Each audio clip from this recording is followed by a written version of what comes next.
अस्सलाम वालेकुम दोस्तों। तो क्या हाल चाल है आप सबके, कैसे हैं आप लोग? तो कैसा जा रहा है आपका नावल अनकही मोहब्बत? कैसा एक्सपीरियंस है? मज़ा आ रहा है आप सबको? थैंक यू सो मच इतने प्यार के लिए, इतने कमेंट्स के लिए। आप हम तीसरी एपिसोड शुरू करते हैं। इसको मज़ीद इसको शेयर करें, इसको लाइक करें, कमेंट्स किया करें। Thank you so much. चलें जी, तो अगली किस्त शुरू करते हैं। अगली सुबह हुरिया नाश्ते की मेज़ पर बैठी थी और यूनी जाने के लिए रेडी थी। उसकी अम्मी चाय डाल के उसके सामने रखती हैं। बेटा सब ठीक है ना? जी अम्मी, सब ठीक है। पर आप ऐसा क्यों पूछ रही हैं? वो एक्चुअली तुम कल बड़े अजीब से सवाल पूछ रही थी ना। किसी से झगड़ा हुआ है क्या यूनिवर्सिटी में? नहीं अम्मी, बस एक अजीब सा इंसान मिला, बिल्कुल बेमज़ा। गाने से चिढ़, बातों से उलझन, और ख़ुद जैसे दुनिया का आखिरी शरीफ इंसान बचा हो। अच्छा, फिर तो तुम्हारा दिमाग काफ़ी ख़राब हुआ होगा उससे मिलने के बाद, क्योंकि तुम तो बहुत ही बातूनी हो। उसकी अम्मी उसका मजाक उड़ाते हुए कहती हैं। क्या यार अम्मी, अब मैं इतना भी नहीं बोलती।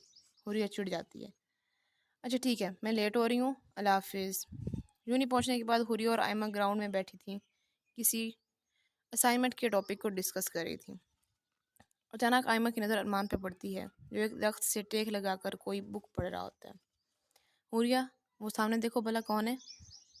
हुरिया उसकी नज़रों के ताकुब में देखती है और कहती है, ओह ये मिस्टर खामोश। आज इनकी आवाज़ किसी ने सुनी है या आज भी ये साइलेंट मोड पे हैं? वो दोनों हंसती हैं। लेकिन हुरिया, तुम्हारे सामने तो इन मिस्टर की खामोशी दूर कहीं घास चरने चली जाती है ना? आयमा उससे चिढ़ते हुए बोली। बस करो यार, मेरे सामने जैसे ये बोलता है ना, उससे तो बेहतर है ये ना ही बोले। मतलब अजीब कंफ्यूज सा बंदा है, कभी बहुत रूड, कभी जैसे टूटा हुआ हो। अपने बिहेवियर से मुझे भी कंफ्यूज कर देता है। हुरिया गहराई से बोलती है। चलो फाइनली कोई तो ऐसा भी मिला जो हुरिया मुश्ताक को कंफ्यूज कर सकता है। आयमा हंसी दबाते हुए बोलती है। शट अप यार, अब ऐसा भी नहीं जैसा तुम सोच रही हो। वैसे भी मैं किसी से डरने वरने वाली नहीं हूँ। वैसे आयमा, तू यहाँ रुक, मैं ज़रा इससे बात करके आती हूँ। अरे लेकिन तुम कहाँ जा रही हो? तुम्हें तो उससे इतनी चिढ़ है, हर बात पे उससे चिढ़ती रहती हो, आर्ग्यूमेंट्स करती रहती हो। ऐसी क्या ज़रूरी बात करनी जो तुम उसके पास जा रही हो? कुछ नहीं यार, असल में ना इस जैसे इंसानों से ना पंगे लेने का ना अपना ही मज़ा है। अभी आती हूँ, वेट। अजीब है ये, जितना उससे दूर रहना चाहती है दिल उसके करीब ही ले जाता है इसको। कुछ कुछ तो हो रहा है, लेकिन अभी ये मानेगी नहीं। अहमा शर्माते हुए सोचती है। हाय अरमान, कैसे हो? वो उसके पास जाकर बोलती है। अरमान कोई जवाब नहीं देता। वो उसके हाथ से बुक छीन लेती है। अरे यार, कभी किसी की सुन भी लिया करो। वो बुक का नाम पढ़ती है, ट्रॉमा हीलिंग। ये कैसी बुक पढ़ते हो? तुम्हारा मसला क्या है? क्यों हर बार सर खाने आ जाती हो? अरमान उसे से खड़ा होता है।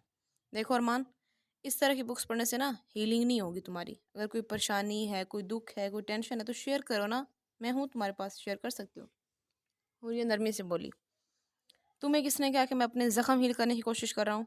और वैसे भी अगर कोई टेंशन हो भी सही ना, तो मैं तुम्हें क्यों बताऊँगा? तुम लगती क्या हो मेरी, हाँ? और वैसे भी तुम किसी के दुख सुनकर बस मजाक ही बनाओगी सबकी तरह।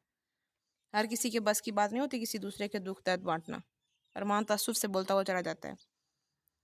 अरे मैं तो इतने अच्छे से बात कर रही थी, इसमें गुस्से वाली कौन सी बात थी? मैं ही पागल हूँ जो इससे बात करने चली आई थी। ये इस लायक ही नहीं है कि मैं इससे दो दो दफ़ा नरमी से बात कर रही हूँ। अरमान जैसे ही घर पहुंचता उसके डैड सामने लाउंज में बैठे थे और उसामा उनके साथ बैठा था।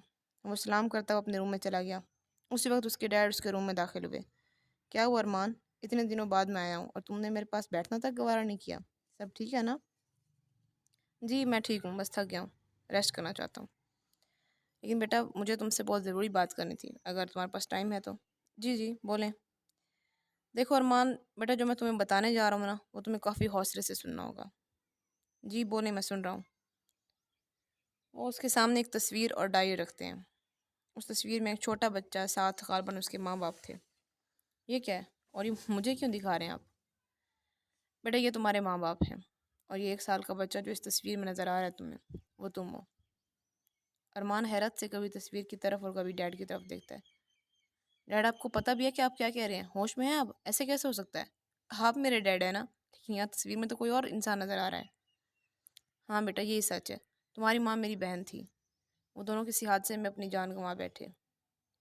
सही। तो आपका मतलब है कि इस दुनिया में जो एक रिश्ता अकलौता बचा था, जो मुझे लगता था मेरा अपना है, यानी कि आप, असल में वो भी मेरे नहीं है। उसकी आंख से आंसू टूट के गिरता है। अरमान बेटा आप रो नहीं, मैंने आपको कभी किसी चीज़ की कमी नहीं होने दी। आप मेरे बेटे हो, ठीक है ना? असल में मुझे एक डर सा था कि अगर आपको ये बात किसी और तरीके से पता चले तो पता नहीं तुम कैसा रिएक्ट करो, इसलिए मुझे लगा मुझे खुद बता देनी चाहिए। उसके डैड उसे घर लगाते हुए बोलते हैं, आई एम सॉरी बेटा, मुझे पता ये बात मुझे पहले बता देनी चाहिए थी।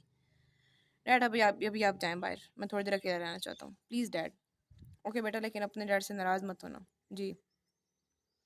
वो सारी रात स्मोकिंग करते अपना काम बुलाने की कोशिश में लगा रहता है। दूसरी सुबह उसामा उसके कमरे में जाता है। उसका कमरा धुआं धुआं हुआ था और वो नीचे बेसुध पड़ा था। अरमान उठ जा यार, क्या हो गया है? अरमान। वो उसे आवाज़ें लगाता रहता है लेकिन वो टस से मस नहीं होता। वो उसके पास बैठ के उसे उठाना चाहता है लेकिन उसके हाथ से जैसे ही उसका हाथ लगता है, अरे इसको तो बहुत तेज़ बुखार है। अंकल, अंकल यहाँ आए, देखिए अरमान को क्या हो गया। उसके डैड भागते हुए आते हैं। उसामा बेटा इसको उठाओ, हम इसे हॉस्पिटल लेके जाते हैं। अगले दिन हुरिया यूनिवर्सिटी जाती है। आज आयमा की छुट्टी थी तो वो बहुत बोर हो रही थी। वो सोचती है कि लगता है आज वो अकड़ू भी नहीं आया, वरना नज़र तो आ जाता। चलो दिन ही गुजर जाता उससे बहस करके।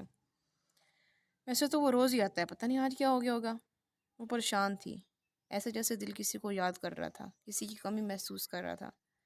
लेकिन अभी वो इस फीलिंग को समझ नहीं रही थी, या शायद समझना नहीं चाहती थी। तो आपको कैसा लगा ये ट्विस्ट, अरमान के डैड का ट्विस्ट? कैसी लगी आपको ये थर्ड एपिसोड? आप लोगों ने मुझे कमेंट्स में लाजमी बताना है। Thank you so much.